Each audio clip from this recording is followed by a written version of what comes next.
Hello teacher, my name is Rodrigo CISNEROS and today my team and I are going to explain you a little bit about what we found out about what is a boss and what is a leader, basically the main differences between them and some characteristics that defines each of them. Now the thing here is also we're going to try to figure out who is better. Maybe as bad as it might sound, a boss maybe is the best option in some situations. We're going to see that here and the situation in which a leader can be the best option for the sake of the project or the mission. Now here in this image we can see a little bit about the general perspective of the differences between a boss and a leader. Basically, the boss just tells you what to do, and the leader tries to help you to do and accomplish that mission. Now here is again explained. A leader basically just teach you why you should do the thing that he is ordering you to do and explain you why is the best for you, and the bosses just tell you what to do without caring about anything. A boss is a person who occupies a position that has been imposed on him beyond his abilities or talents. It happens when he assumes an authority conferred on him by his position as a resource to impose his judgment, or, in the worst of the case, to intimidate his subordinates. Although the traditional figure of the boss is no longer so common, the belief still persists that the results can only be achieved through influensive methods which do not take into account the human aspect of the organization or the feelings of the people that is working in the company. And in the long term, this generates frustration in the teams, and this can be reflected both in productivity and in the high turnover of human resources. So, in a traditional business vision, the boss is used as an authority figure who command and order his subordinates. Leadership is the act of guiding team or individual to achieve a certain goal through direction and motivation, and leaders encourage others to take action that they need to be succeed.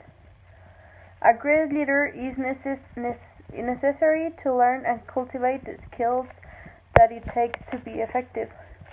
A great leader possesses a clear vision, is courageous, has integrity, honesty, humility, and clear focus. Great leaders help people to reach their goals and are not afraid to do what that they can be better. The 5 essential leadership skills are self-development, team development, strategic thinking and acting, ethical practice, and civic mindedness, and also they need to have innovation. There are two types of leadership. Well, the two main leaderships. The first one is the authoritarian leadership that allow a leader to impose expectations and define the outcomes, and also participant leadership that they work in a democratic theory. To really implement the boss versus leader dynamic in a high-performing team, by virtue of it being high-performing, you're going to have mostly leadership attitudes or activities during your time at the team. However, if you have to be a boss, know that it doesn't mean that you have to be bossy. Don't be a boss in the traditional sense in that you're acting like a know-it-all, you talk more than you listen, you give answers instead of real solutions, and you just criticize and don't generally add anything positive to the group. Instead, you can be a leader by motivating people to do things for themselves, creating a sense of belonging in the group, inspiring people to do what they need, coaching people through their problems in the team. But mostly what you can do to have your high performance team perform even higher is to turn everyone into a leader. Have them motivate everyone around them, have everyone give everyone the possibility to answer questions when they need it, etc. Aside from that, also for the application, you can do it on a daily basis with your friends, with your family, and with everyone who is around you. It doesn't mean that you have to be rude. You can be a good boss or a good leader in according to what the situation requires. So, well, now as a conclusion, we can say that it's true. You can be a boss, but you don't have to be bossy with others.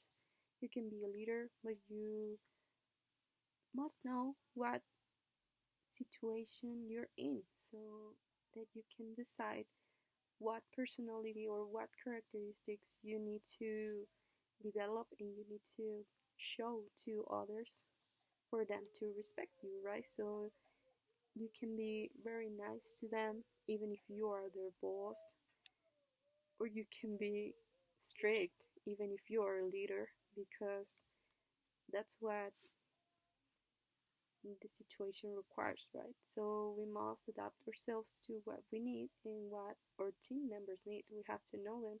We have to know each one of them and how we have to be with them, right? So thank you so much. That's it.